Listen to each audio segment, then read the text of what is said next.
భూ కబ్జాలు సహజ వనరుల దోపిడీపై ఏపీ సర్కార్ శ్వేతపత్రాన్ని విడుదల చేసింది. గత ప్రభుత్వంలో లక్షల ఎకరాల భూమి కబ్జా అయిందన్నారు సీఎం చంద్రబాబు. 35,000 కోట్లకు పైగా విలువైన భూమిని కబ్జా చేశారని చెప్పారు.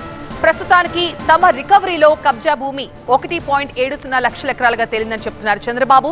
ఫిర్యాదులు, కోర్టు కేసుల ఆధారంగా శ్వేతపత్రంలో ఆ వివరాలన్నీ కూడా వెల్లడించారు.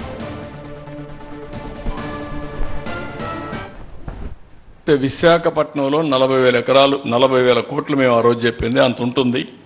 ఇప్పుడు దీంట్లో వచ్చేంటే మాత్రం 4,469 కోట్లు ఈ 6 కేసులు నేను ఎస్టాబ్లిష్ చేసిన కేసులు. ప్రకాశంలో 101 కోట్లు, తిరుపతి 270 కోట్లు, ఇంకా చాలా ఉంటుంది, కొన్ని వేల కోట్లు ఉంటుంది తిరుపతి. చిత్తూరు 99 కోట్లు. ఎక్సెసివ్ రేట్ ఫర్ హౌస్ సైట్స్కి ఇచ్చింది 6,000 కోట్లు. మా వాళ్ళు ఇప్పుడు వచ్చింది మాత్రం 2,850 కోట్లు. అదే మరి ఆఫీస్కి ఇచ్చింది 300 కోట్లు. ల్యాండ్ ఇన్ఎలిజిబుల్ అర్హులు కాని వారికి ఇచ్చిన ల్యాండ్ 1,300 కోట్లు. ఫ్రెష్ హోల్డ్ రైట్స్ అసైన్మెంట్ ల్యాండ్స్ని ఫ్రెష్ హోల్డ్గా మార్చింది 14,830 కోట్లు.